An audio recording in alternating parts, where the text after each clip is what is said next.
Hey there, film fans. I'm Jeff. I'm Dave. And I'm John, and welcome back to The Love of Cinema, a pod in which we'll challenge one another to discuss movies, both new and old, with a strictly positive critical eye. That's right. And to avoid lazy negativity, we decided to make this episode a drinking game. Mm-hmm. So anytime we say anything negative at all about each other, about this film, about how when Dave is slapped, he always takes it and likes it. Yes. You're going to hear this sound? I literally had that written down. I was like, that's the joke he's using. That's the joke. You bastard. Play the sound.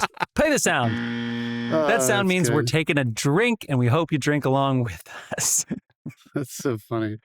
So pour yourselves a glass. We're going to go back to 1941, where the men are men and the women had something to hide, except Sam Spade's receptionist, who was the smartest person in this. Oh, yeah. Cheers, guys. Cheers, cheers, cheers. Boink. I knew you were going to make that joke. I called it. Damn it. As soon as it happened, I fucking wrote it down. Well, I was like, maybe I'll do like the Dave is a man who likes talking to men who enjoy talking, but that's funnier for John and I than anybody else. Anyway, you nailed it. People, we are talking about 1941's The Maltese Falcon. We recently did a John Huston. We did The Treasure of the Sierra Madre, but the random year generator spun 1941. We have been here in the past, but it was actually before we did the random year generator series. So we've never done the full year 1941 in review, but we did talk about I did a film from 1941 on purpose? Dave. If you're new to the show, welcome. At the very end of the episode, we'll talk about some new things. I think we'll talk about like The Bear. I watched K-Pop Demon Hunter, a couple other things that we had seen. Oh, my wife got hooked on that. Week. I couldn't help it. I'm sorry. We got a couple mini reviews. We got Fantastic Four and we've got Happy Gilmore 2, which just came out. So we're going to keep those tidy, some mini reviews. And then if you really just came for your Maltese Falcon conversation, you can go ahead and check the show notes and scoot ahead. Dave puts the chapters in very clearly, both on your audio device, but also on YouTube. If you're watching us, we do have a YouTube. But stick around for the 1941 conversation because I bet you, I don't know if you're a history buff, but some things were going on in 1941, and it kind of sets the scene. One of the best film noirs of all time comes out the year of Pearl Harbor. I mean, you know, a little setup from 1941 to get you going. And we're a drinking podcast. We want to get drinking before we start to talk about the Maltese Falcon. So that's it. That's the story. John, you want to shout our sponsors out before we get some news and other thoughts into the conversation? Jeff, you want to buy some furniture for your fucking room? Okay, fucking hell, Dave. Yeah. The furniture's coming. Over there. Good you Lord. don't see the dance floor that's down right now, okay? And what about that one plant right there? We have a bench of plants underneath. Fuck you, fuck everybody. Jesus. My mom's gonna say We have some sponsors. Dave, John. One of them makes beer, and sometimes he gives them to us. His name is Carlos Barroso. You can find his handle in the show notes, cbarroso.beer on the old Instagram. You can go there, follow, like, and love all his beer-making shenanigans. Oh, man, I remember our first episode when I spilled Carlos's beer on our rug in your apartment. Oh, yeah. That was a time when our friend Carlos, the beer sponsor, would bring us maybe like every month and a half or so. He would bring us like 60 bottled brews. Yeah, original from him. I never ever bought beer for the last like 3 years that I lived in New York. I feel like Carlos was brewing like crazy, and I'm sure some of it was just so that his wife wouldn't be mad. She was like, "Get this out of our fucking house." He was like, "Oh, I knew to get these two." Oh, Carlos Barroso. We also have a music artist in residence, a sponsor. He makes music that's awesome, and his name is Dasein, Dasein. You can find that in the show notes as well if you want to go to the links to the usual music platforms, but you can also just take yourself there and type in Dasein, and you will be in music heaven. Dasein, enjoy. You're welcome. Dasein. Remember when I said Dasein means the one, and our old roommate, Al Huberman, was not happy with me? Yes, I remember that. Yeah. You can actually, that's not right. Isn't that comment still on YouTube somewhere? I hope so. Yeah. Did he message it to us? Yeah. Yeah. He goes, did Jeff just say buddy? Dasein means the one? And then he held his subtext or all the things he wanted to say to me. Okay. I guess we should, and you want to shout any news out? Looks like the box office is back. I think we should start with Fantastic Four, Dave, which guess what? Fantastic Four actually did surprisingly well at the box office this past weekend. Opening weekend, $118 million domestic, $218 million global. And half of that was in popcorn buckets. I also, I love that this thing that we read the Daily, it said, there's a concerning 21% of those tickets came from Thursday night previews. How is it concerning? Who cares? It's the middle of the summer and crazy people want to see this on Thursday night. How is that concerning? That seems pretty inspiring to me. Finish the sentence. Well above the typical 10 to 15%, suggesting heavy fan front loading. So what? Yeah. Who the fuck cares? Well, to see the movie. Again, it's like, all of a sudden they're criticizing Thursday or Friday or Saturday. They would have seen it opening weekend. They decided to see it Thursday because they don't have jobs. Criticizing Pedro Pascal's behavior on the press tour now. It's like, well, no. Like, you're just doing that to get fucking... apparently him and Vanessa Kirby are very, like, cuddly and they're trying to make out there's something there. And it's like, the dude has anxiety. She's, like, helping him. They've worked together for months. Look, we do the year-end review, but Superman in 2 weeks globally has made $500 million. Jurassic World Rebirth has made 718, which is nowhere near all the other Jurassic World movies have made $1 billion. But I think Dominion was like $1.1 billion. So like I think they just kept it $1 billion and 75 cents. Yeah, F1 crossed the $500 million mark. Smurfs was still a bomb at 60 something. But How to Train Your Dragon is going to hit 500. I mean. Again, it's not the same as back in 2019 where everything was making $1 billion, but this is pretty good. The Smurfs are so popular a franchise now. Smurfs are little blue things, everyone. Yeah. They're doing it. Anyway, I don't know. You want to shout any news out before we start talking about Fantastic Four? Nope. Anybody? John, you want to say anything? Or do you want to? Maybe I should ruin my segue. This. Okay, so we will have one more episode before it's finally official, but. The Paramount Skydance merger goes into effect on August 7th, I believe. So that'll be which means they can uncancel. They can then uncancel the Daily Show. The Late Show. Late Show, yeah. Late Show. Yeah, I always say Daily Show. They're going to do that. I watched that one a lot. No. Look, David Ellison just wants his father to be proud of him. What? That's all. David Ellison wants his father to be proud of him.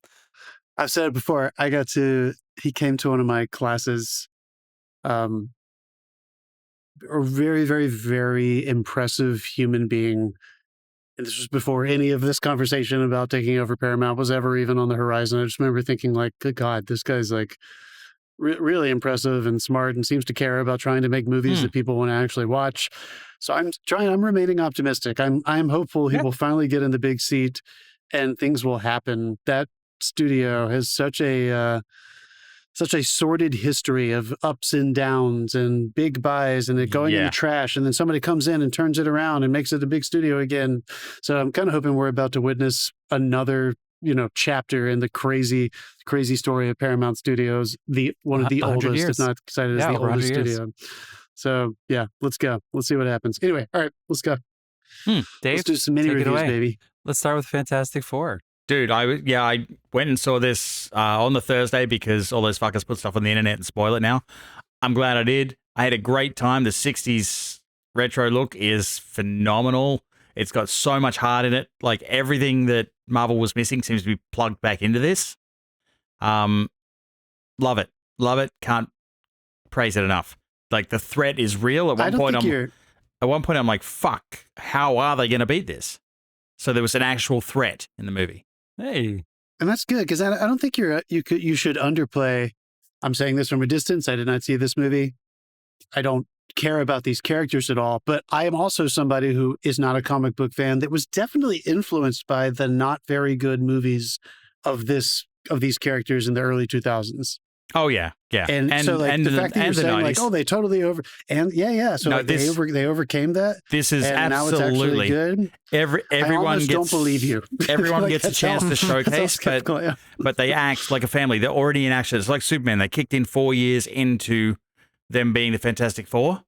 And so you get this fun little montage about all the villains they've defeated and everything, which sort of sets up a piece of the story. And then all hell breaks loose and everybody gets their moment in this one. It's not like, they don't underutilize any character. Everyone gets some great moments. And there's some fantastic cameos. The actual, I think it's 1994, the version that they made that we don't speak about, that was never actually released. The cast of that is in a cameo. Like they went that hard. I don't even know what movie you're referring to. The first one I know of is one with Captain America as the flame guy. I don't know. That was they made it had to make it because the deal with this licensing is if I think it's every 4 or 7 years or something they have to make a property, otherwise they lose the rights and they revert back. So they made this thing with no intention of ever releasing it. Dude, the thing looks like a fucking rubbery creature. It's terrible. But so it's Matt and Mark's favorite movie. Yeah, right? Is that what you're saying? Yeah, it's the prequel to Psycho Gorman. I love you guys. But that's awesome. Maybe I should go see it. I gotta say, you'll actually like some of the stuff in it because it's in the 60s. I'm sure I would. Don't get me wrong. I am not judging it and saying, oh, I'm poo-pooing the idea of them making really great movies again. I think I'm more enticed to see this knowing that I won't be suffocated by a lot of content after it over the next year. Like they've announced that they're going to be doing less. Yeah. They're backing up television. They're going back to maybe 1 movie a year. Did they say that? 2 at the most. 2 at the most, yeah. Yeah. I am, once again, I feel exactly how I felt when they were really getting started in the late aughts, well, I guess late 2000s, early aughts, where they really were making like 1 or 2 a year. And I felt like I could go discover it for myself. I didn't feel like it was a lot of homework that I needed to do, and I needed to watch all this crap. So that might be a good sign. Somebody who doesn't really care about these kinds of movies that feels like, maybe I will go watch this one. You even don't have to sit through the origin story again. They show it in a quick little snippet. It doesn't happen to them. It's already happened. Yeah. So they just gloss past that and get onto the story, and there's a lot of story in this. Guys, I have a few things to mention from a distance that I've been thinking about with this cast. I think there have been very few movie stars created in the past decade. Going out on a limb there, but I think there have been very few. Yeah, Zendaya is one. Yeah. Pedro is one. Oh, yeah. For sure. And I think Vanessa is one. Yeah. No, you're absolutely right. And it doesn't happen very often, folks. In the history of entertainment, that doesn't happen a lot. Pedro Pascal is an A-list movie star, and he he did more work before, but we all kind of recognized him like, who is that in that first season of Narcos? Skip ahead. Like, I think that came out in 16. He was in Buffy. Yeah. Thrones was before season 1 of Narcos? No, Buffy. So, Buffy the Vampire Slayer was one of his first TV appearances. I mean, I don't remember that. We know his name.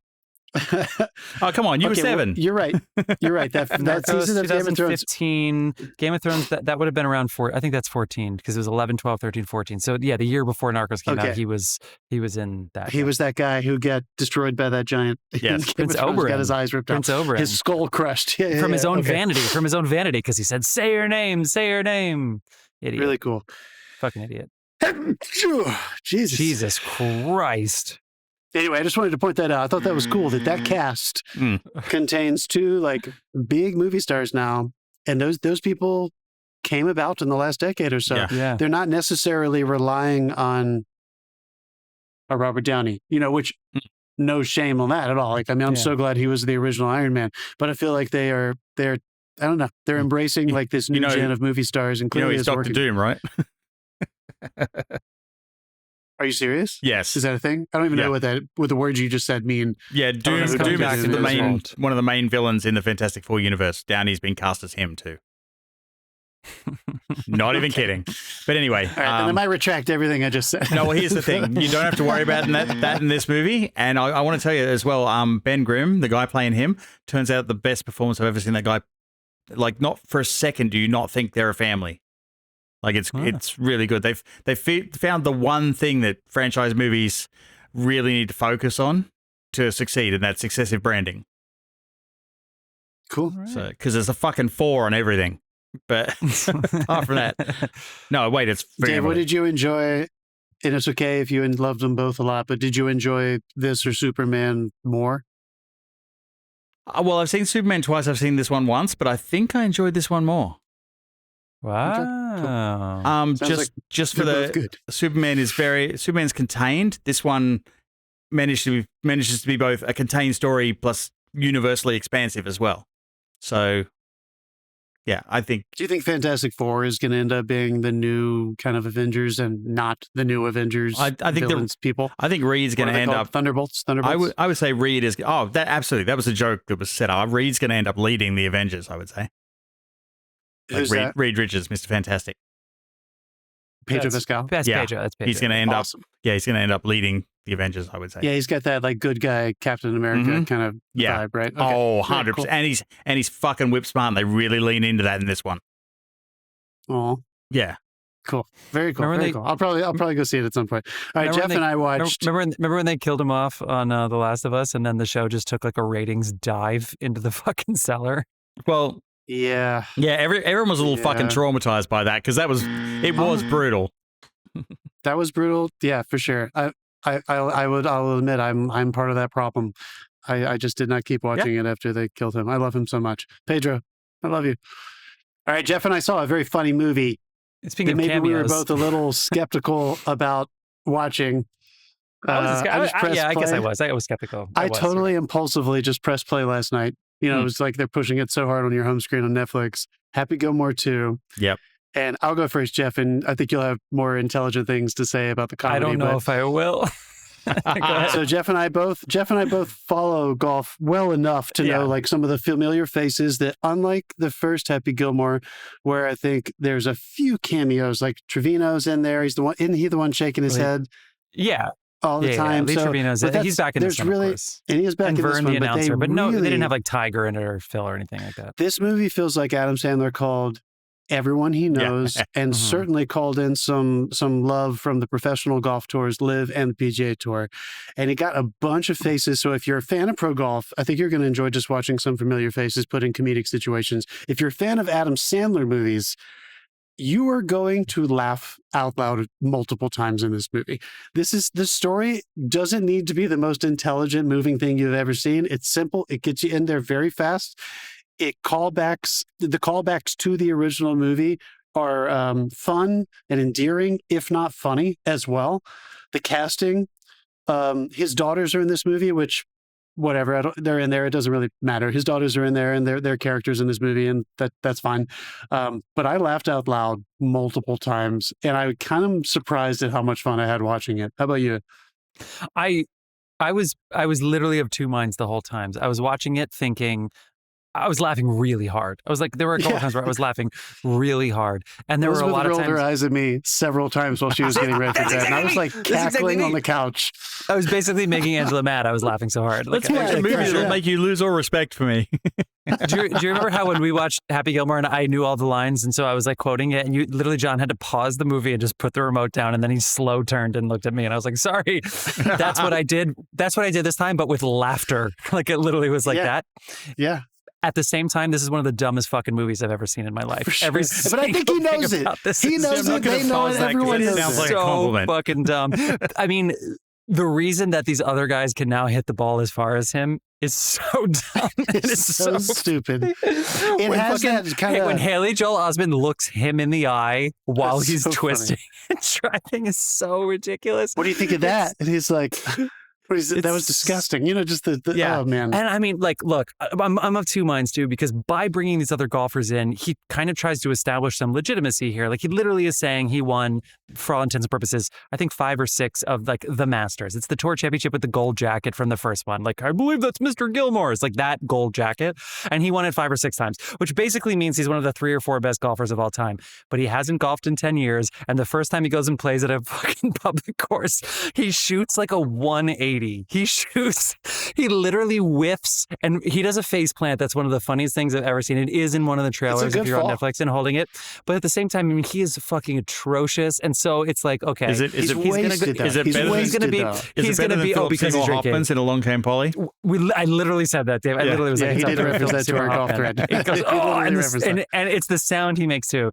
So anyway, it's really after dumb. That, in the sequence with the golf balls hitting him, and that little sequence of the ricochets, even that was funny. So funny.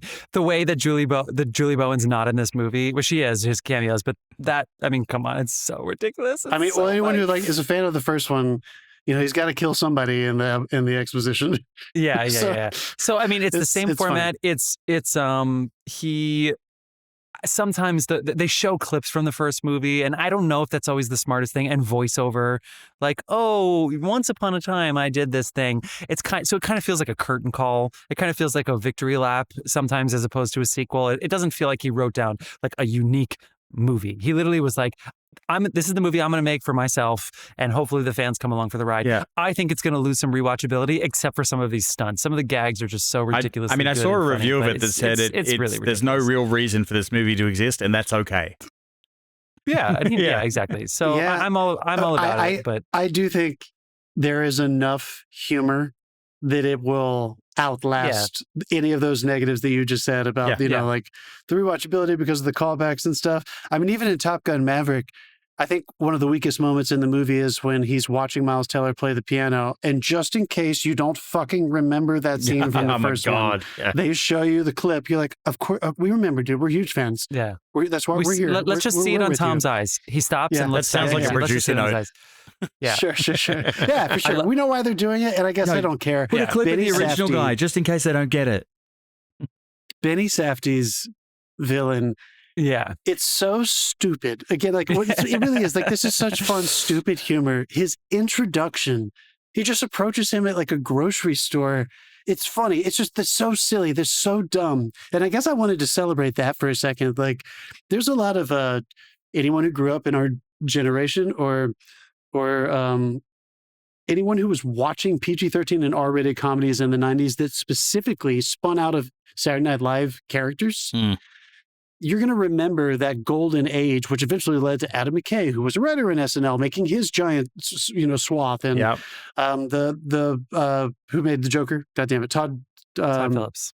Phillips. Like, this giant run from like 94 to like the late 2000s, basically, of these R-rated PG-13 comedies. So many of them had what I would call like smart, dumb humor, which is that they were winking so hard at the audience the whole time. It's not play on words Mel Brooks humor, but it is, we know that these people are idiots. We're just going to make sure you have fun watching them do these ridiculous things and putting them in scenarios. My fondest memory, I feel like this achieved that. My fondest memory of the original was because my granddad isn't one for like openly swearing on TV and stuff like that. He likes all the old westerns where they don't really do it and that sort of thing.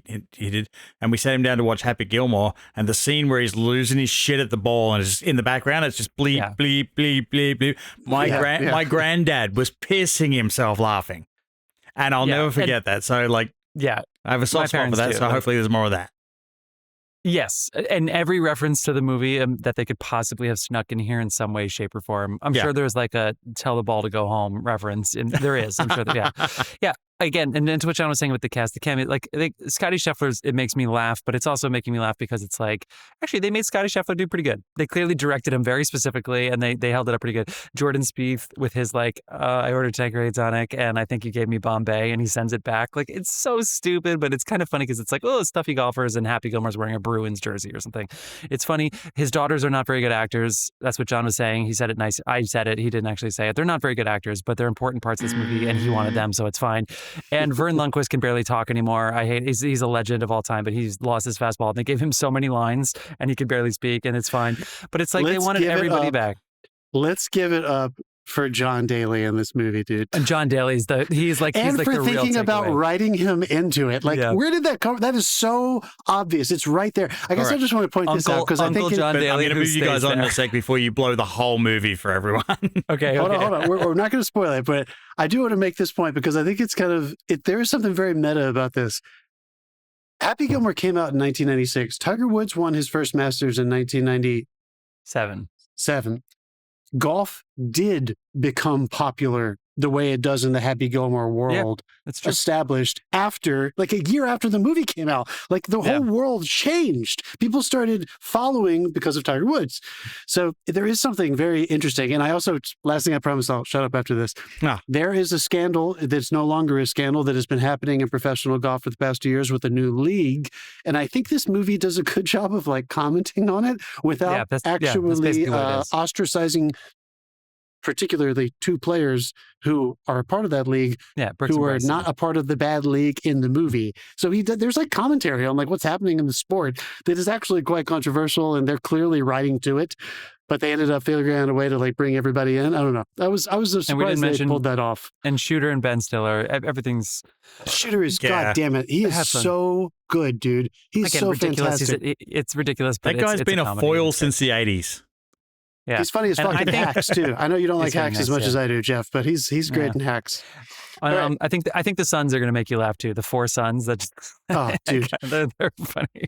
Okay, dude. He has 4 sons and a daughter. Hell, I might watch it tonight. Anyway, it's if you look at our sister, we'll fucking kill you. Yeah, it's so good. All right. All right. I'm sorry. Why don't, let's head to 1941. Unless you got it, I'm okay to skip the gripes again after that. You guys want anything you want to gripe about, or you want to get to 1941? I've had a good week. You had a good week. Okay, cool. All right, so this is the first time we're doing like the year in review here, the recap. Box office. The number 1 movie is the same in the numbers in Wikipedia. Again, for friends who are new to us, when you go back to 1941, it's mostly domestic sales. You can't trust numbers. You can't trust receipts from theaters all over the world back in 1941. You just can't. Things were probably done by hand back then, for all we know. But the number 1 movie is the same. The studio system was still in place, though. They were avoiding tax like a motherfucker. So. Although that. I'm going to go with Wikipedia here, but again, the number 1 movie is the same. What do you think the highest grossing movie from 1941 was? I thought it was this one. This one is not in the top 10 of either. Holy shit. Oh, fuck you guys. Is it, give me one hint, is it a Hitchcock or is it a Disney movie? It is neither. Neither. Is Dumbo not in the top 10? Because honestly, I would have guessed Dumbo for somewhere in the top 10. Dumbo is in the top 10 on the numbers, but not in Wikipedia for whatever reason. I don't know why. No, guys, Sergeant York. Damn it. Sergeant York is the highest grossing movie of 1941, at least according to both the numbers and Wikipedia.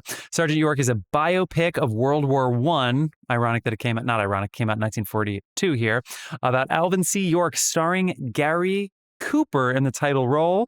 It is the highest grossing picture of the year, and it earned Gary Cooper his first of 2 Academy Awards for Best Actor. So I don't know what it was where people are like, "Oh, World War II is happening right now, but let's watch a World War I movie." No. So you guys know I listen to a lot of like history of Hollywood books and stuff. Sure. This movie comes up quite a bit as one of the first propaganda films that really broke through, where they were trying to get America to start thinking about we're going to have to go in. So they were making this movie in 1940 and then Pearl Harbor. So these propaganda films were being made, but this one really broke through and was very successful. Well, let me jump to some stats here while you mention that, because the Senate investigation into motion picture war propaganda started in 1941, which is an investigation by a group of isolationist U.S. senators set out to find evidence that the United States movie industry was agitating for the United States to join World War II on the side of the Allies, because there were members of Congress that actually were literally debating whether or not they should actually join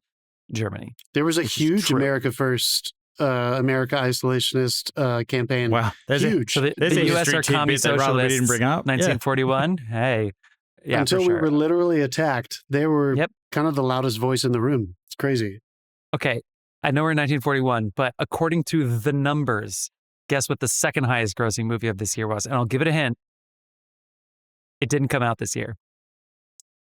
Well, I have no idea then. Yeah, I'm just looking at 1941. Well, that's great, because I've memorized everything from 1940.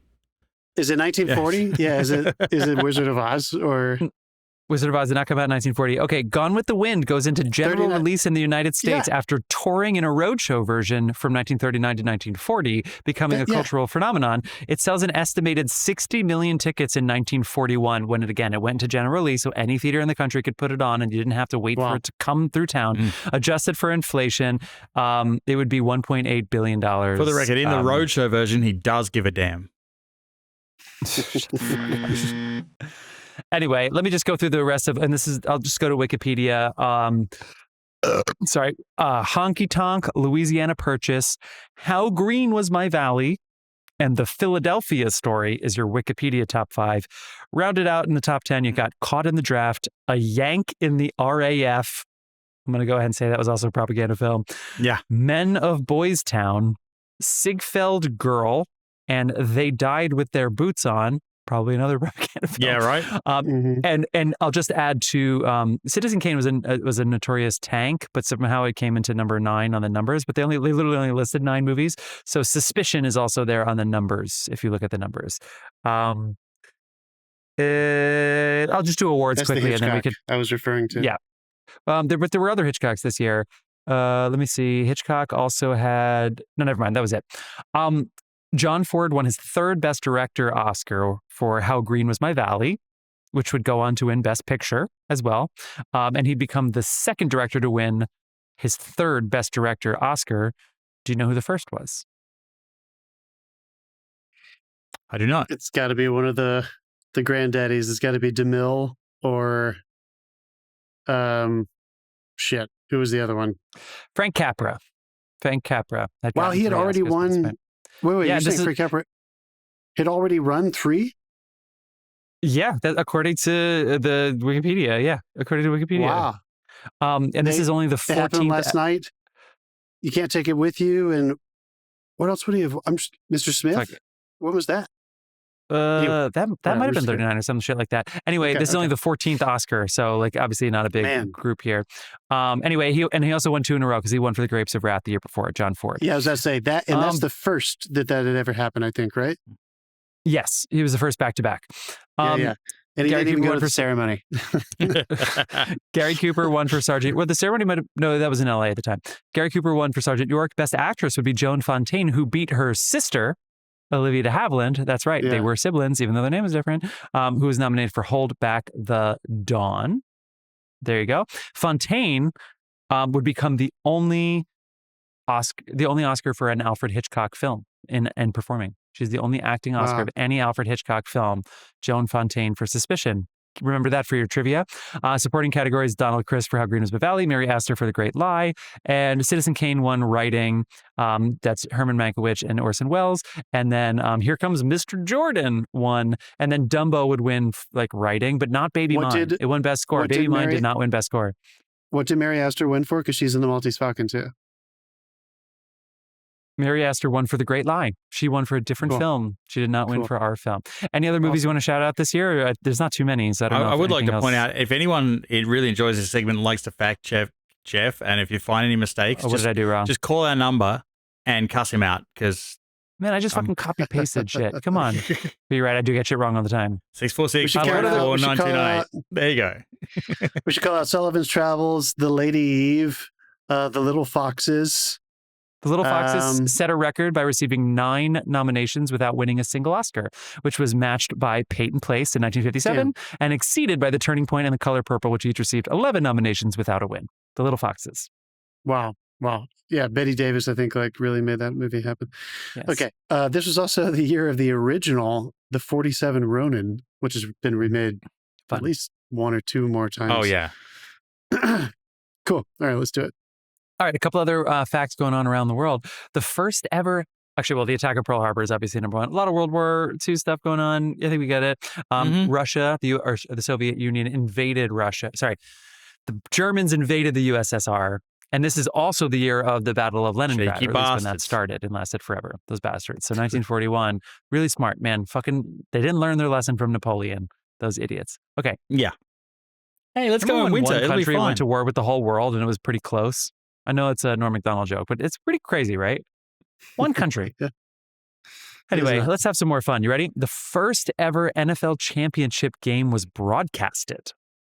So they had other NFL championship games, but the first ever national broadcast in 1941, which expanded the reach of professional football.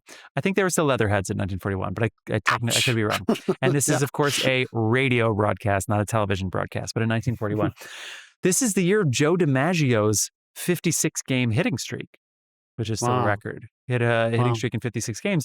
And what's funny is this was also the same year as Ted Williams batting .406 for the entire year. I think this is the case where he was going into the final game and they asked if he wanted to sit out because if he went 0 for whatever, he would have gone under 400. He said, no, fuck it. And then he went out and went 3 for 4. Yeah, because remember, kids, this is the 40s. No entertainment was invented besides war and sport at this point. Yeah, things have changed a lot since then. Yeah. We've got TV now too. The Lend-Lease Act happened in 1941, which is a Congress-passed law, which basically allows the U.S. to supply military aid to foreign nations. That went well. It's still going well right now, for sure. Wow. Jesus. How about this, guys? The first jet-powered aircraft, the Heinkel He 280, made its maiden flight in April of 1941. The first jet-powered aircraft. So I think I saw that movie. It's called The Rocketeer. Yeah. Is that? No. We talked. Oh my god, with the poster. Is that what? Is that actually it? No. Fuck you. No, I'm just totally fucking with it. But I got like penicillin. Penicillin mass production began here in 1941. Radar took off. Yada yada yada. Wow, synthetic rubber due to shortages of natural rubber. They started making synthetic rubber, like syphilis numbers, etc. Sure. Oh, fun. How about this, Dave? We talked about a superhero movie. You ready for this? Wonder Woman debuted this year. She made her first appearance in All-Star Comics #8, December of 1941. You know what else came out this year? Captain America #1, the first appearance of Captain America, and Bucky, March 1941. Aquaman and Green Arrow debuted in More Fun Comics issue number 73, cover date November. And the first superhero comic book movie was Adventures of Captain Marvel, all in 1941. The first movie of a superhero ever was about a woman superhero. No, Captain Marvel was a dude at that point. Yeah, John. Oh, what the fuck? Fuck you! You didn't know that. Dave knew that. You didn't know that. Okay, fine. I was shocked. For a second, I thought. Yeah, for just a second, this? they got it right. I feel like this has come up before too. Hollywood actress Hedy Lamarr invented the basis for modern Wi-Fi and Bluetooth in 1941. Yeah, right. What? Yeah, That's a great one. Date with Hedy Lamarr invented the basis for modern Wi-Fi and Bluetooth in 1941. I don't even understand what you're saying. Like, what just does look that it up. even I don't feel mean? like The I'm not going to technology even that guess. led to the invention of Bluetooth and Wi-Fi. That's right. Hedy Lamarr. Hedy Lamarr? Yes. She's mentioned in Little Shop of Horrors. You're damn right. Okay. Wow. Mount Rushmore was completed. Cheerios were introduced. They were originally called Cheeriots. That's what the O stands for, everybody. Cheeriots. It's a good change. It's a good change. No lies detected. That's good. How about this, guys? You ready? The first television commercial. The first legal television commercial aired in the United States. Television commercial on July 1st, 1941. Was it for promoting- Ozempic? What the fuck? Dave, It's try again. Bulova Ew. watches. Bulova watches. Wow. And guess what? Nice. It cost $7 for that ad. Sure. 7. Sure. Yep. Steep. Okay. That's right. Cost $7 Plutonium was on officially- YouTube now. Plutonium was chemically identified by Glenn T. Seaborg's team. The books Curious George and For Whom the Bell Toll came out. And now let's get into the fun shit, guys. We got baby names, we got prices, we got Food. top Any 10 good food and butter, beverage trends. sugar Here's our final sandwiches? 3. Here we go. Top 10 baby names of 1941. One of your names appears on this list. It's got to be me. Mary, Barbara, Patricia, Carol, and Linda were the 5 lady names, and the 5 male Sure names. is my stage name. You stuttered a little bit, and it sounded like you were about to say Patricia is my straight name, which is hilarious. Okay. It's Pat. James, Robert, John, William, and Richard. Sure. We're there. U.S. life We're there. expectancy, male 63, female 66. Price of foods, here we go. Let's go for pricing. 2 dozen eggs for 47 cents. American cheese, 21 cents a pound. Ann Page has 10 fucking things on here.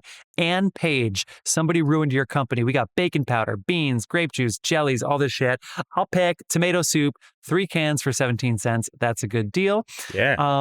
Ann Page. Apple cider was 25 cents for a half-gallon jug. Asparagus, 2 1-pound bunches for 29 cents and a lot of yellow pea. Baby food was 4 jars for 25 cents. Mackerel. Do you have the list of foods?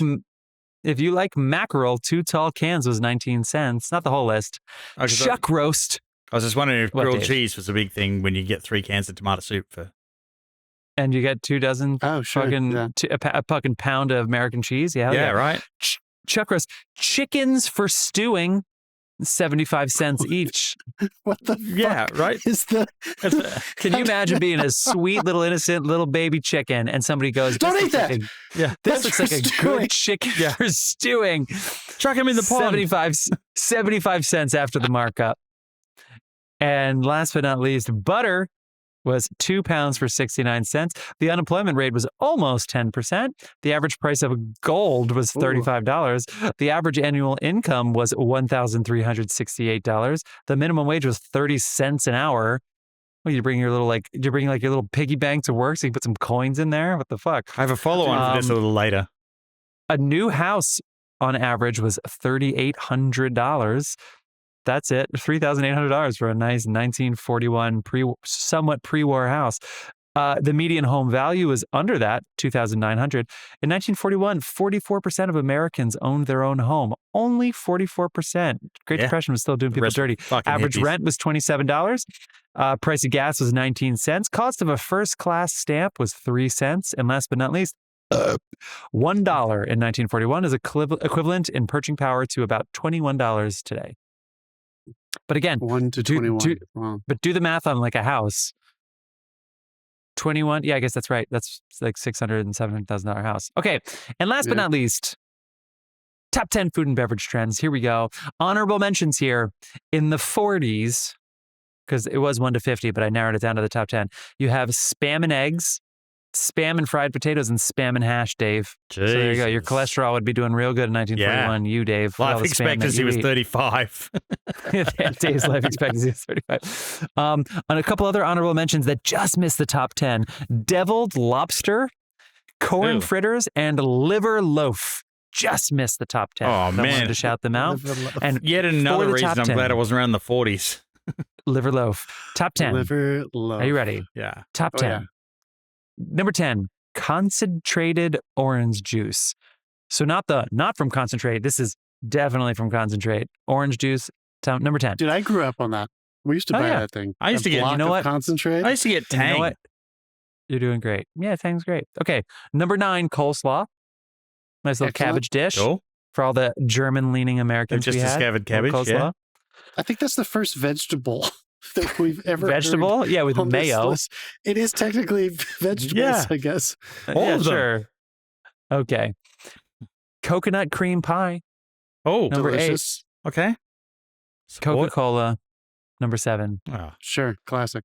Yep. Number 6, chocolate cake. A lot of desserts here. So obesity was a big thing. It's okay.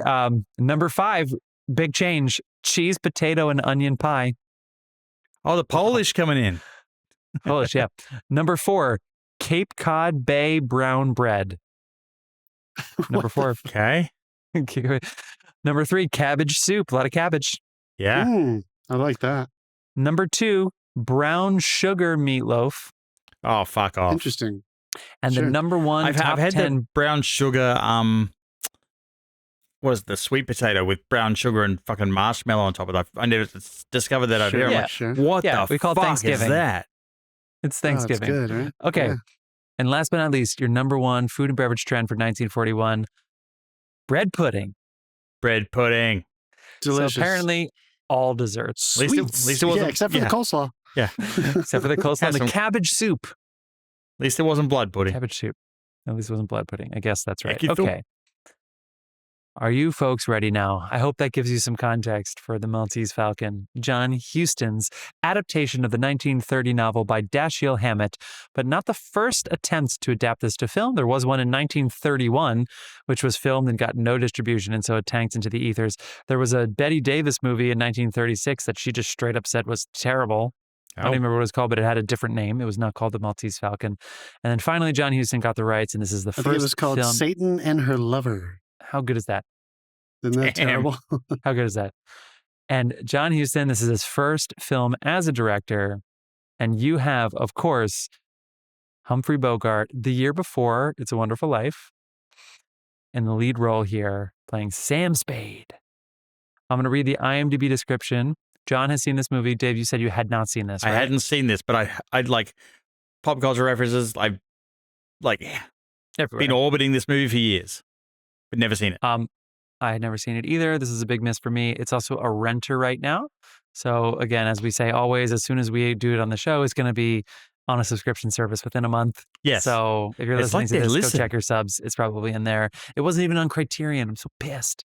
So because of that class action lawsuit that John's benefiting from Criterion Channel. Jesus Christ. I'm not a part of that. All right.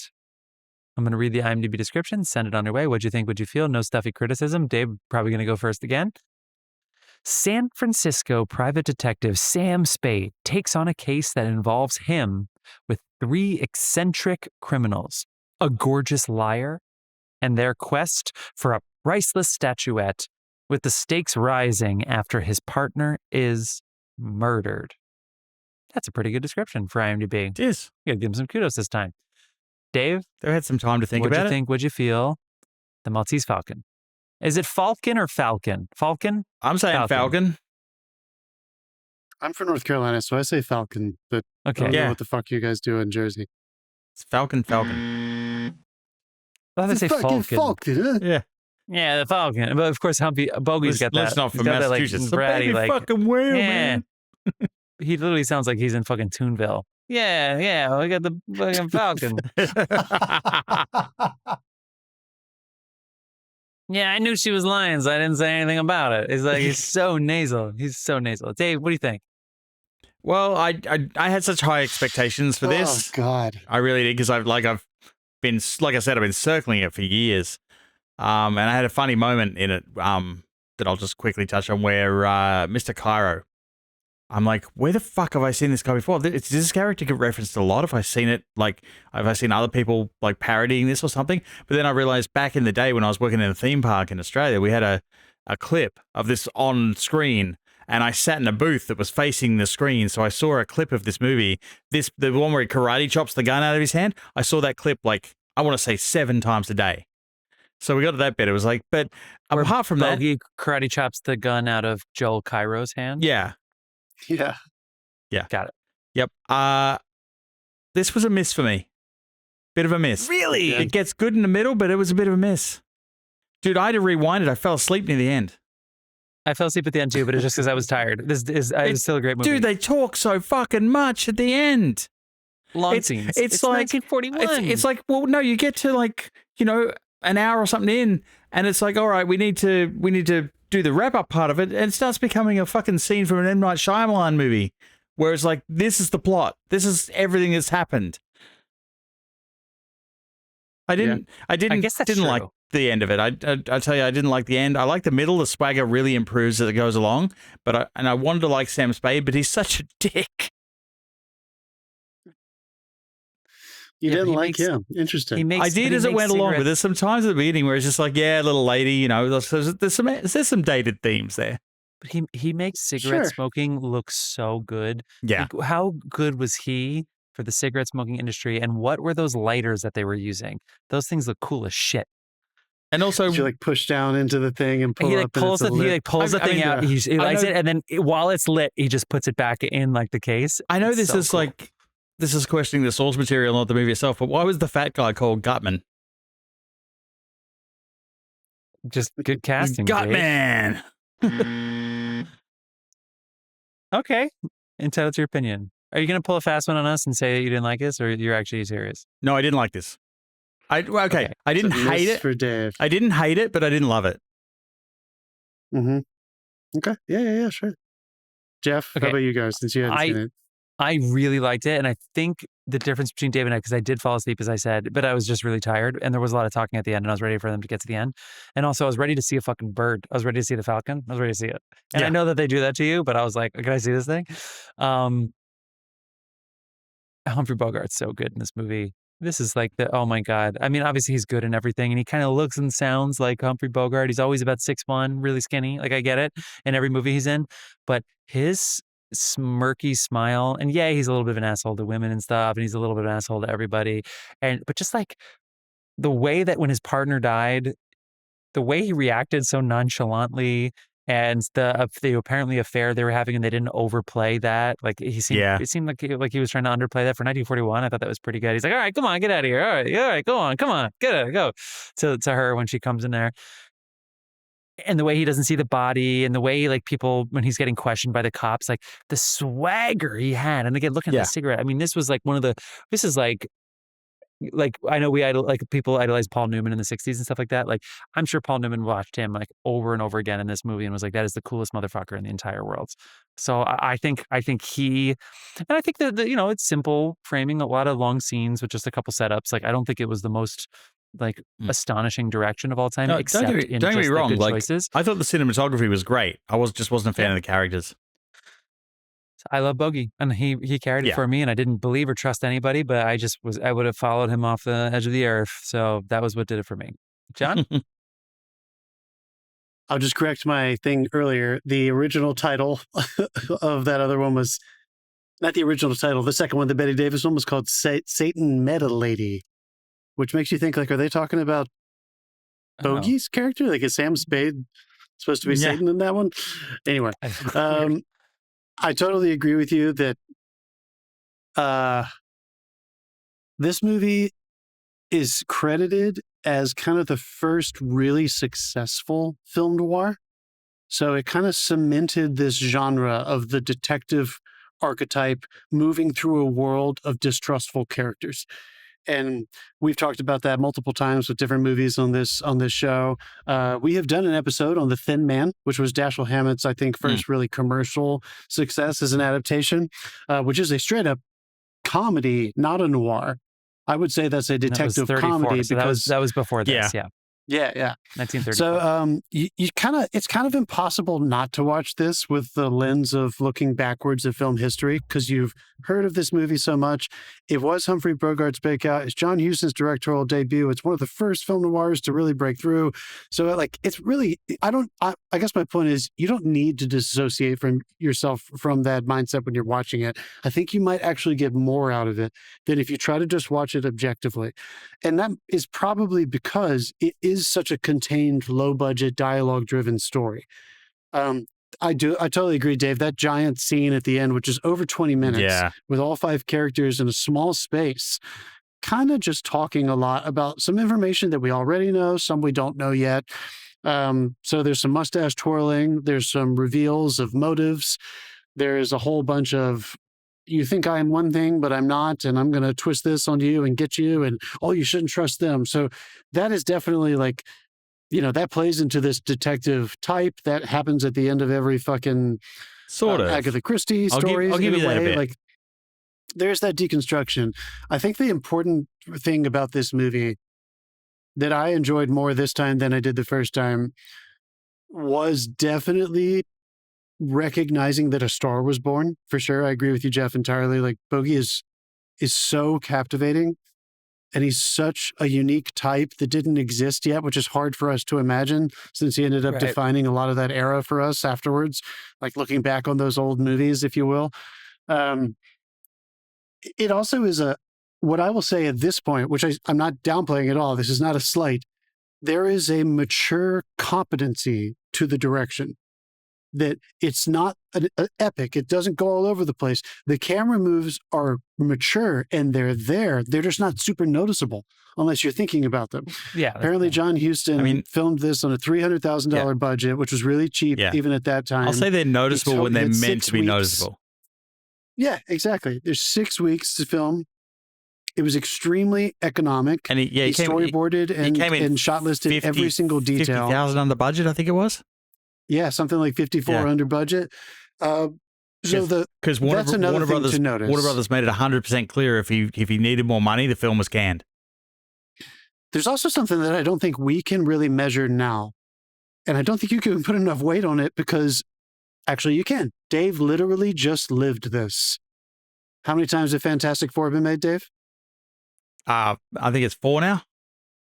And this one broke out. So my point is, this movie was based on a very famous book that was in the Warner Brothers library for a long time. And it was not a surefire thing when this writer, who had done very well as a writer, he had 3 or 4 5 successes. I forgot one. 5 of those. When he inadvertently had his draft of this movie that had already been made several times and flopped like fuck, passed inadvertently to Jack Warner.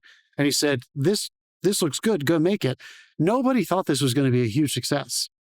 George Raft was the original lead. He didn't want to do it because he didn't think it was good. So this no-name actor, Humphrey Bogart, who had some supporting roles, had some, did well on a play on Broadway. I just don't think we can objectively look at what it did do, which was, at the time, for maybe reasons unknown, this movie was very successful. Well, it's funny because they set so many guardrails up for this. It's like, if it goes over budget, you can. If it goes over schedule, you can. We're not paying this money. We're not paying that money. And then he came in under budget. He came in under time and basically released a classic. It wasn't for me, but it's still a classic. Yeah. Which is still what a good lesson of put those parameters on yourself. The minute you have nobody telling you no is the minute you're probably going to make your shittiest movie of all time. Right. This is just such a lesson in the casting. I said bogey, but I'll shut up after this because I want to hear you guys talk about this. For me, and I didn't see the other two movies, so I don't know why they were not well received. But for me, the casting in this was so remarkable, as we've talked about before, and anyone who knows and likes film, that is probably the biggest job as a director.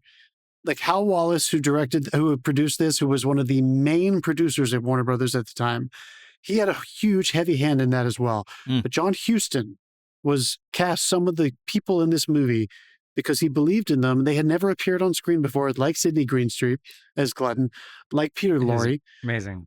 So these people together, amazing. I just feel like there was something so captivating about those actors in those characters, and he just had a really great creative way of making them deal with each other.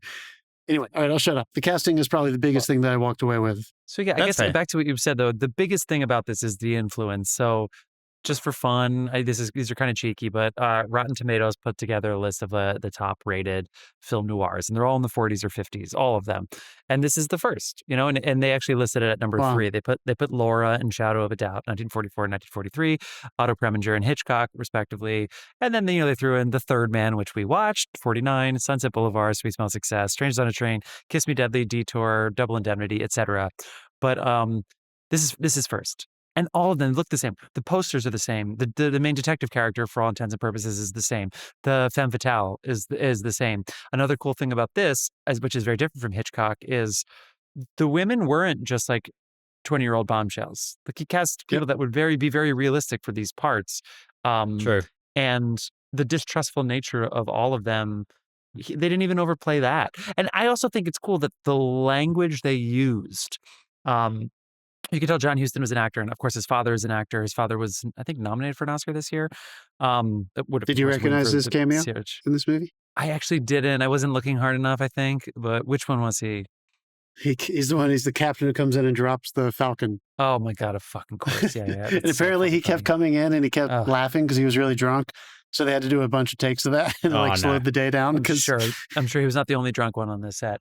But yeah, it's just the language, we know who private detectives are, but I remember thinking a lot, when the cops would be grilling him, and they'd be like, "What did she want to hire you for? Who is she?" And he's like, "Come on, I can't give you that information, guys. Come on, let me, trust me. I have to be able to do my work too. I'm happy to work with you, but just the way they're talking, we didn't know who the fuck private. Does the average American know what a private detective is in 1941? They just came out of the Great Depression, and more than half the people didn't even own a home. They're probably still living paycheck to paycheck, wondering if their kids are getting, shipped off. And here are them, and I bet you they just bought it.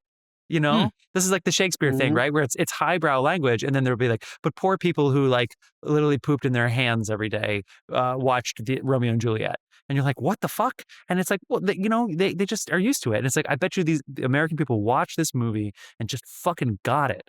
And I just think that's so cool. The way that that his partner died and fell and it was dusty. I was like, I wonder if Kurosawa stole that. All the dust and the wind that kicked up as he was going down the mountain like that. I have a note. I was like, that is so fucking cool. And it happens so fast. I have a note that says, why is Archer so sleazy? Next scene, never mind. Yes. But even the way they were looking at each other, the way when she was talking and she was hiring them, I'm sorry, I forget all their names, but the way the main femme fatale was hiring them to observe this guy, and then the two guys, Humphrey Bogart and his partner, I forget his name, Stone and Miles Archer. Miles Archer and Stone, the way that they were being suspicious of her and just sneaking eyes at each other. I mean, that's just such good detail. It was really, really good. I fell asleep at the end. I did. I admit. But back to what you were saying earlier about prices in 1941 and everything. My wife looked it up. By modern standards, Archer died with about $3,000 in his pocket. Well, the $100 or the $200. $130. Yeah, it was about $3,000. That theater ticket was $350 that Peter Lorre had, but $3,000 in his pocket's pretty good. But they also didn't have credit cards. Which is cards. great because in that next scene, when she's she comes to Bogey. And she's like, what I told you was not true. And he said, we didn't believe your story. We believed the $200. That's such a good line. It's such a good there's line. So many good lines. Yeah. Which is totally probably Dashiell Hammett. John Huston's a great writer, but I would imagine he took a lot of that dialogue. I want to point out that Arthur Edmondson, who is Edison, is it Edson? Edeson. How would you pronounce that? Edeson. Yeah, I mean, I guess I would say Edison, even though Thomas Edison is with an I. Of could course. be Edison, this guy but I think is it's credited with filming 135 feature films. What? Yeah. So he just showed up and pointed at camera, right? Like one of which was Satan met a lady. So he shot that. But he also I feel did like that's going to come up at some point in our future. All Quiet on the Western Front, Universal's. Get out of here. The 1930, their best picture win. So was he German? Casablanca.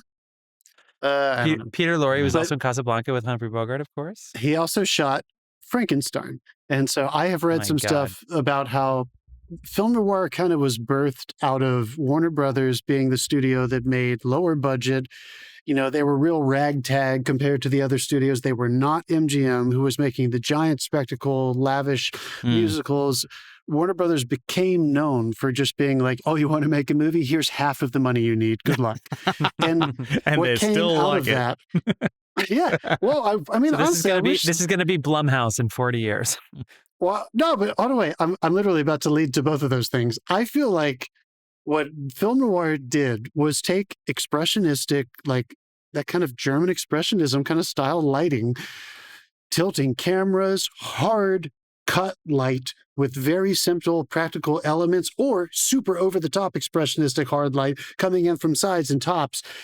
All this stuff is extremely cheap and budgetary friendly. It does not take a lot to do that. And what does it force you to do? It forces you to concentrate on character, performance, camera movement. And I guess this is something that every time I watch a good noir, and since we're watching the first fucking one, of course I couldn't stop thinking about it. I heard Jason Blum, who I have enormous respect for, on the town a few weeks ago, talking about why he thinks that Megan 2.0 didn't work. And one of his giant takeaways at the end really shocked me. He said, I think we learned that movies nowadays need to have bigger budgets and they need to be event films.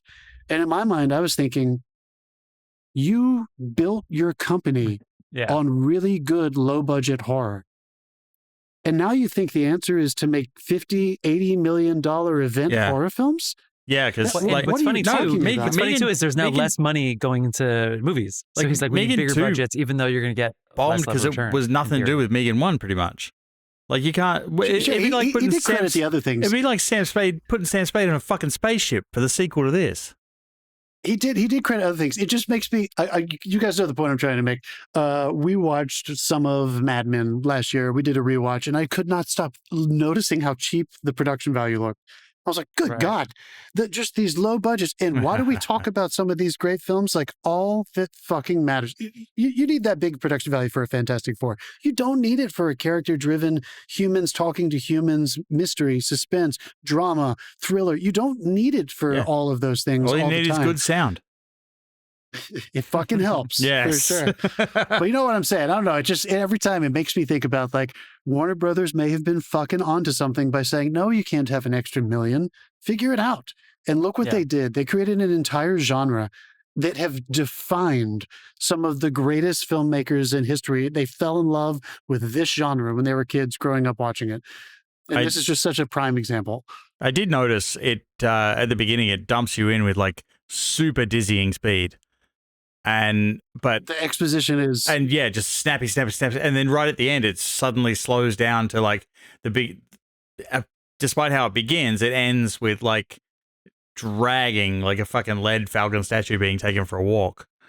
Which is funny. I actually love I love it that it was a fake, but at the same time, the guy just like smiled and moved on. And I bet you that's something that they. But there was so much talking before that. Like it's just like we know all this. Did you guys think that Bogey had arranged for the real one? Like, did you think for a second that he had his secretary deliver a fake one? Yes. It was on the list. It was on the table, and for sure. Still was never confirmed or denied. Because he basically said, like, bring the package or whatever. Like, it kind of seemed like there was a wink in there to his secretary. Fuck, what was I going to say? Yeah, I forget. You keep going. Can we talk about Peter Lorre is great, and he appears in so many famous films, and I really like him. But the person this time for this watch who really stole my, every time they were on scene, I was smiling, was Sidney Greenstreet. And this is his very first movie. Yeah. That very large man who played Gutman, who was so large that Warner Brothers had to create and build all the chairs that he sat in. He was 387 pounds. He was 387? Yeah. He was a big boy. And they had to make all of his clothes, of course, whatever. You know, I'm not picking on him. Yeah, they had to modify all the clothing. My God, that man is a good actor. He's he a Bond found villain. The fucking humor. How many Bond villains like base themselves off of him? Right? You're totally right, dude. You could not be more. He was so fun. And there's this fun quote that I saw in the IMDb trivia where it was his first scene, first day, and he like grabbed Mary Astor's hand and he was like, "Take my hand, my dear, so I don't make an ass of myself." You know, it's just, he was scared. He was nervous. And for me, that man seemed like the ace. Like, Bogey is amazing. Lorre does his job so well. Mary Astor is clearly, like, she knows what movie she's in. Everybody is hitting them out of the park. And you finally get to that guy, which we've talked about this before on this show. When you were set up as that guy in the movie where people are talking about you and stuff, there's a lot to live up to. Yeah. There's a lot to live up to. Yeah. And both of his first scenes, he's great in the last scene too. Both of those first scenes, really enjoy him. Remarkable. Good God, he is so funny, so smart, so captivating, intelligent, intimidating without being threatening. Like that first scene at the hotel where Bogey goes to see him, and the second one too, which has got an amazing 7-minute oneer where it's panning, it's following, it's going back and forth, and it's going deep, it's going up, it's going down, and it's basically Sidney talking the entire time and telling him the story of the Falcon. That scene is a fucking A+, and it builds to that great optical effect where Bogey gets drugged, which is totally worked. I thought that really worked. Yeah, it lulls you into a false sense of security, and then you're like, oh, shit, he fucked him up in the middle of this. Did it make you mad that they did a title scroll and then they explained everything in the title scroll in that monologue later in the movie anyway? I thought the opening scroll was actually the current immigration process where you send the king a gold statue. Sorry. But they said that, and then he literally told the entire story later in the movie. So I was like, I thought that was just on all movies you rent now. Anyway, I couldn't agree more. And we don't need to spend our whole episode talking about him. But first of all, he had eight children. Second of all, he apparently made a lot of money as a tea planter, and then he ran a brewery. And he also just like took acting lessons, quote unquote, to escape boredom. Can you imagine owning 2 businesses and having 8 children, but still needing to escape boredom? Yeah, right. As a 380-pound man. Wow. You take acting lessons to get some fucking time to yourself. He made his stage debut as a murderer in a Sherlock Holmes production. Cool. Excellent. Perfect, Right? He was so good. I also want to read this out.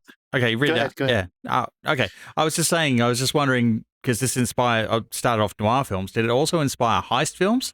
Because this has so many double crosses. It's like, it's a heist film without the heist actually appearing on camera.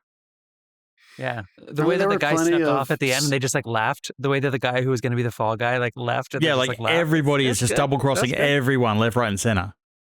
Yeah. I think that element is why it's so important for film noir. So, Dave, there were like, even back in the silent era, what we might think of is closer to a heist film in terms of its anatomy than what defines a noir, which is everybody is distrustful. Yeah. Mm-hmm. It's also a little bit, and maybe not a little bit, depending on who you're talking to, a lot about the actual production and production value and the way they shot them. But it is mostly about characters. You're in a world of doubt all the time. So there's almost playing on this, like, there's something like satire and noir for me kind of sit in a similar area where you kind of don't know if you're supposed to buy the world you're in, and you're hopefully seeing it through the protagonist's eyes. But I know anyway, a heist. There's this great piece of trivia. A heist at least has 1 double cross, sometimes 2. For sure. I thought this was a really good piece of trivia. One of the producers on the film, Naha Wallace, Henry Blanke, gave John Huston a piece of advice that he said was the best advice he had ever gotten in his entire career. Shoot each scene as if it was the most important scene in the film. I was just having a conversation with my cinematographer friend and my brother a few weeks ago about how the really, really amazing films seem to have like a significance to them throughout. And you certainly need to have at least a few amazing standout scenes, but like the really masterpiece ones, there seems to just have that tone of it in every scene. And I wish I kind of would have read that little quote before I watched it this time, because there is a certain weight in terms of like, it's not just the detective intrigue. I do feel like there was a little bit of that storytelling and the way he approached it, where each scene kind of made you feel like Sam Spade was doing something really important, because then he would like walk out of that room and he would reveal to you that he played that scene differently than how he actually felt about it. Yeah. Like he would smirk. When he had the big thing where he smashed the glass and stormed out. Then he walks out in the hallway and smirks. Yeah. Fantastic. I love My that one. word, you have a character, sir. You're a man to know. Oh, fantastic. God, fantastic. Meanwhile, glasses are getting smashed around him. He's cool as a cucumber. He's like, that's not gentlemanly. Oh my God, the way he explained, he was like, so I have to show you all my cards and you don't have to show me any of yours? That's not hardly seems fair. That's not very gentlemanly. It's like... Not very gentlemanly. I also love you guys. Come on, we can't help but talk about the film history here. The Lakeside Country Club, Bob Hope's country club, was right across the street, basically. It's this really coveted luxury. He was away doing USO tours, so they probably had it open for him.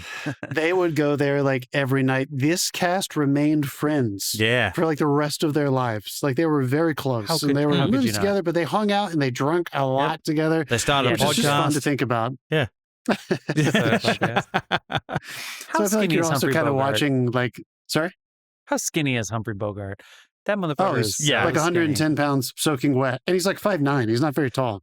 So he drank his calories. He had like a steak and potatoes and then liquor. And that's what he had every day. No, and this is like kind of Tom Cruise-y here. Sam Spade is He's having described in the coconut cream book. pie. He's 41. Yeah. Sam Spade is described in the book as being roughly 7 feet tall, like a monster, kind of like Jack Reacher type of like a really intimidating presence. Right. Which is really funny that they got Jack Reacher so wrong. Yeah. But except for the it doesn't matter, right? Like although have you seen the Amazon series? The Jack Reacher in that is phenomenal.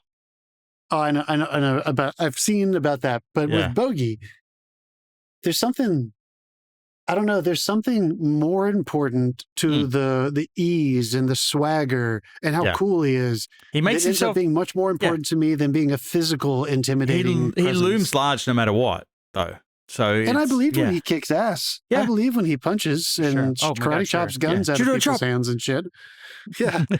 That was another aspect. I do want to point this out because you don't see this a lot nowadays. If violence occurs on film nowadays, like everybody's somehow competent with violence. Yeah. I liked that when Peter Lorre was, it basically happens to him twice and then once to the little guy, they want him to be the fall guy. I can't remember that character. But basically, like, Bogey's like, get those guns out of my face. You know, there's a little bit of talk. You're like, well, you're going to do something about it. But then once the first punch is thrown or once Bogey makes a move, I like that it doesn't feel like everybody around him is like trained for violence. Yeah, right. It feels like somebody did something that is very unusual, which is extreme physical violence. And I like that nobody knew how to react to it correctly. So he did have kind of a presence of, this guy's such a loose cannon. He probably didn't say that. He would take a gunshot to just make sure. Fucking punch the guy out on camera. It's like. Well, you said that about the Treasure of the Sierra Madre, where you felt like the violence was really, because it was weird. But at the same time, it's like, these are poor random roustabouts. Like they wouldn't know how to fight. It was very realistic. And it was like a 3-minute scene in Treasure of the Sierra Madre. Even that, oh man, you're so right. This one almost felt like Peter Lorre had never held a gun. And I loved that. Like he had no business trying to hold up somebody with a gun, and somebody like Spade, who probably maybe fought in the First World War or grew up on a rough other side of the tracks and had too much fighting experience. Also a private detective, so he understands the risk. He says that later. Like, we understand the risk. If somebody's holding you up and the gun is right next to you, they're probably not used to doing this. You don't have to do that. You can keep your distance when you have a gun. You know, like so he probably was like, this is weird. That's the whole point of a gun. This guy is not going to shoot this. You're right, though. I did make that comment about Treasure.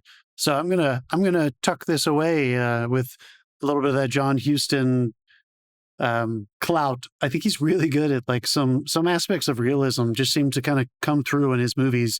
Yeah. And they don't feel like too heightened. They don't feel too movie version of those things, which is I wonder if that was one reason why he stuck out. We just, God, I wish we could go back in time and spend that's the thing, a nickel and go see this movie. I'm so glad I saw Treasure first, because like every film he seems to have got better at what he was doing as well. Yeah. Fuck yeah. All of them. Yeah. Well, anyway, guys, really good. Here's really to plain speaking and clear understanding. God damn, so many good. What was that quote you said? I like talking to a man who likes to. What was that quote you said at the beginning? That I'm a man who likes for Dave. Well, it's something like I'm a man who likes talking to men who. I'm a man who enjoys talking to men who enjoy talking. Really, really good. Really good. Just summed up our like, podcast. We want to have a conversation. Why get right to the point? I want to have a conversation, basically. And that's why I was making that joke about Dave, but we would have laughed more about us. Honestly, the first quote on IMDb is my favorite. And I was going to write it down. I was like, I don't need to write this down. I just want to watch the movie. But when Joel Cairo says, "You always have a very smooth explanation ready," and Sam Spade goes, "What do you want me to do? Learn to stutter?" Yeah. But it's also a funny retort because it's like he is really clever and fast. That's the and so swagger I'm talking about. Like script writing. That got it can more. Feel like script writing. It got more as the movie went through. That swagger, and I like that. There's a lot of swagger. You guys have Which is like, I mean, guys, like that doesn't really happen nowadays. Bogey had some roles, but he wasn't like that guy. They had seen a whole lot, and he got put in this substantially recognized novel lead role. I just can't even think of the last time that happened in our like contemporary lifetime, where somebody got thrust into a starring role, and we didn't know who they were. I mean, like fucking Viggo Mortensen is like an Eric, like somebody like a famous novel protagonist, and like really crushing it out of the park. It's just remarkable what he was able to do. Sure, maybe. I feel like he had already been lead a few times, but my God, but we take it for granted now. You see all the whatever he would appear in the Animaniacs, Bogey, whenever they would do like the old timey drawings, and he would be, the face is like 30 feet long, and big giant things. Like, God, it was just so charming. I miss that show. So good. He really is a great actor. He's a really good actor. And he was from the start. I mean, this is so impressive. He didn't miss a beat for me in this. I believed everything he did. Same. All right. Okay. We should wind it down there, guys. Cool. I guess we'll just do one of this for all of us except for Dave.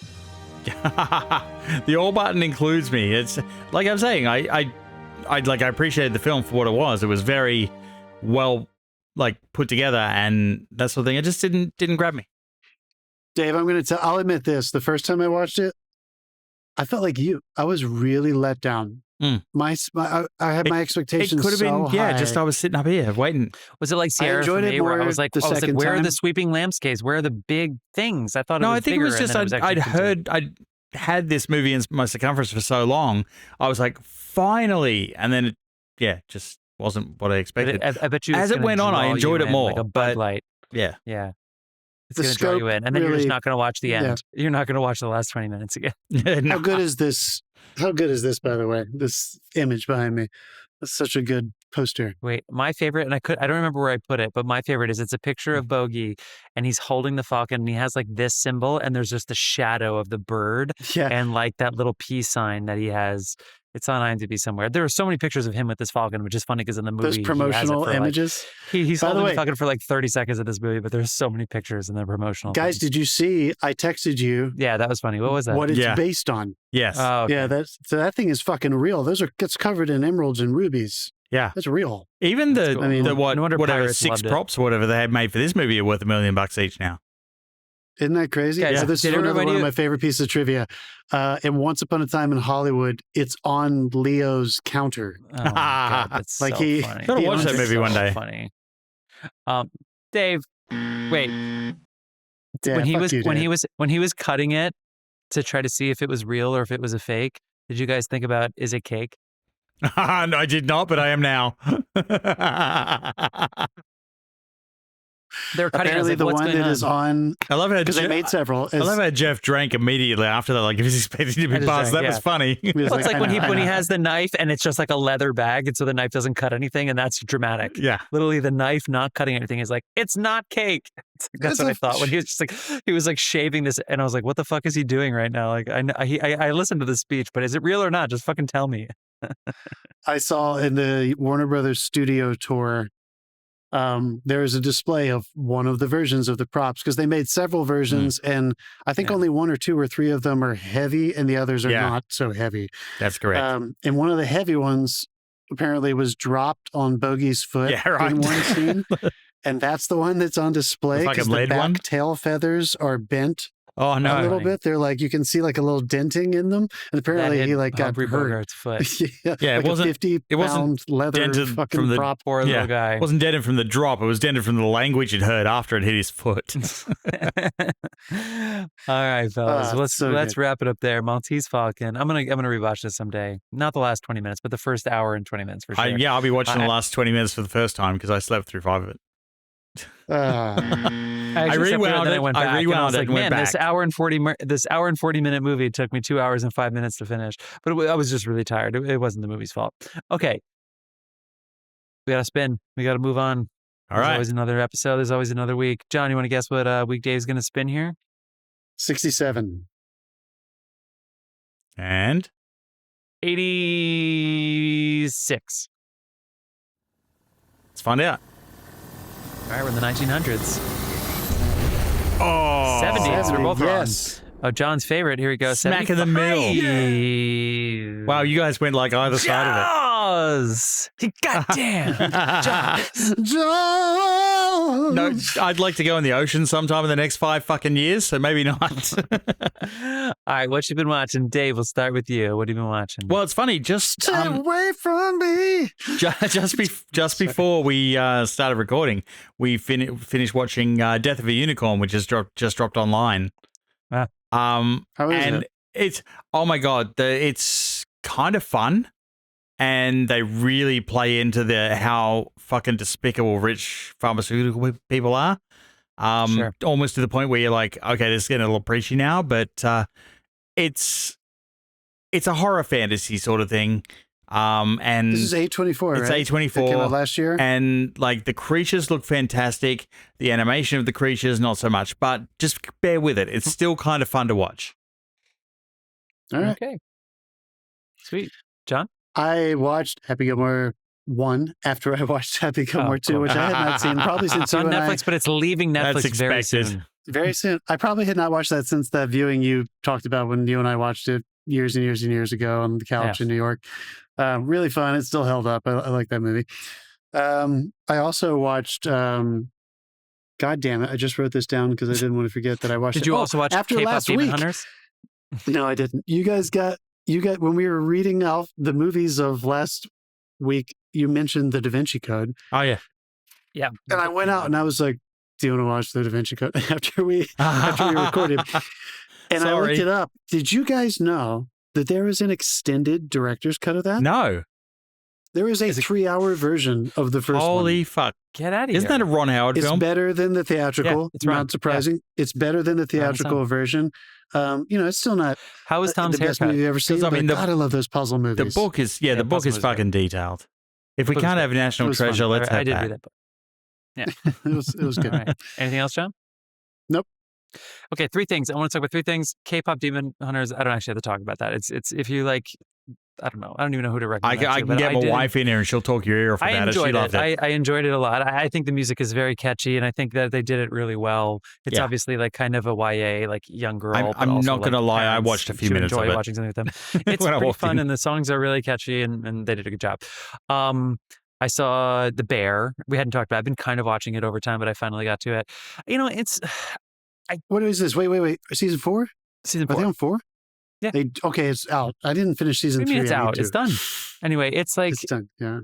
It's obviously well made. It's a really good show. It's just, I'm starting to lose it, and I want them to do... They're clearly making it like it's filmmaking at its best on television, and... I don't know. Did I just freeze? What happened? You did freeze for a second. Anyway, it's still good. It's still a great show. It's just not gripping me as much as it used to. And they always have the hour-long episode, and they always have the bottleneck episodes, and they always have these things, and that's totally fine. And in this case, this whole idea of like, Carmi, is he going to quit? Is he going to sell over the company? And the way they're stringing that out, I don't know if they want me to be like oh my God, what is he going to do? Oh my God, is he going to find his happy place? Because I'm just not. And so I know it's really good. I know it's good. But to me, it's at its best when they're just making food. I still think the best episode was the Oner episode where they're backed up and everything's falling apart and there's a line backed up. And I was like, just let him work. Let him go in the kitchen. Let him. That's where the humor comes from to me, like the high kind of black comedy. Yeah, I got to watch this at one everything's point. dark and depressing, but like him and his cousin is not his real cousin. Their scenes together are so funny. But anyway, it's still great. But it's like, I feel like they just can't keep doing this season after season. Like, I just feel like you just throw in a heart attack just adds drama. Like, for me, I was just kind of like, come on, guys. Like, really? You're just literally sitting there, well, what are you going to do with her? I got an idea. Heart attack. Oh, okay. And it's like, I don't know. No spoilers. I don't know. But you don't know which character. Anyway, but it's still great. But I feel like this year the Emmys is going to be like, okay, Bear, enough. Fucking enough. It's something else's turn. So I did that. And then, okay, I feel like I saw something else, but Stranger Things on Broadway, Stranger Things The First Shadow. I texted Dave at intermission. I was like, you have to get fucking intermission. Right, he's texting me. Did you get tickets, Dave? Yeah. I haven't seen it yet, but I've looked up tickets. Part of me gets a little bummed because, of course, corporate IP. And in this case, it's an advertisement. Like literally at the end of the show, they show the trailer for season, whatever the new season 5. Yeah. Season is. Of course they do. But wow. But, oh my God, everybody is a master of their craft. I mean, the sound design is impeccable. Like Dolby Sound is nothing on this. And this is live sound, but I'm hearing it all over the theater. Like I'm hearing, there's pop effects all the time. Because if you know the show, there's a lot of electricity involved with this, right? When they go into the Upside Down, for instance. And so you're having these constant pops and explosions on stage, but I'm also hearing it behind me, but only back right. And you have other like World War II sequences and stuff. And like they have these weird visualization things where they have doubles and it's probably an actor, but it's also a mirror effect at the same time. They have certain effects that like you see something on stage and then all of a sudden it's gone and you're like, how did that happen? It's almost like they're doing magician type like stuff. It's really good, but it's all story first. The acting is incredible. The pacing is really great. It's 2 hours and 45 minutes. And I literally was like, no, I'm not done yet. Like I feel like there's more that I want. I want an hour more. This is one of the few instances of cross-media promotion we've had on our show. But it is again, part of me like is bummed out because it's like, of course it's the Stranger Things show. That's like one of the best things I've ever seen. Like why can't you just have a new IP that has pops and you have the Upside Down and you have a Demogorgon and you have this stuff? Like, why do I need Netflix to basically do it? It's a free advertisement. They're going to make their money back. I once mixed Beauty and the Beast in surround. That was fun. Yeah, fine. So it's like, anyway, it's just, but that opening sequence, especially today, people were shouting. Literally somebody behind me went, oh, wow. Oh, cool. Yeah, I'm looking up tickets. And you know what? You know why you should really watch it? There were walkouts because it was really wild and really loud and really scary. So people walked out because it was too loud and scary. That was cool. Oh. But it wasn't. It's about fucking like time theater. It wasn't Lincoln Square IMAX loud, where it was like, okay, chill the fuck out. John Wick punched a punching bag in 4 loud. Yeah. Anyway, and then the slow-mo thing, there's a slow-mo section near the end of the day. I can't wait for you to talk about it because the actors act the shit out of it too. But they do like a slow motion fall where they're falling in slow motion. That is just like, it's fucking breathtaking. Anyway, Stranger Things on Broadway. I know that's not a film or TV thing, but it sort of is. So anyway. Yeah. Cool. Okay. Yeah. All right, we're going to take a quick pee break and we're going to talk about what movie we're going to be talking about from 1975. Listen to some Dasein and we'll let you know. See you in a second, film fans.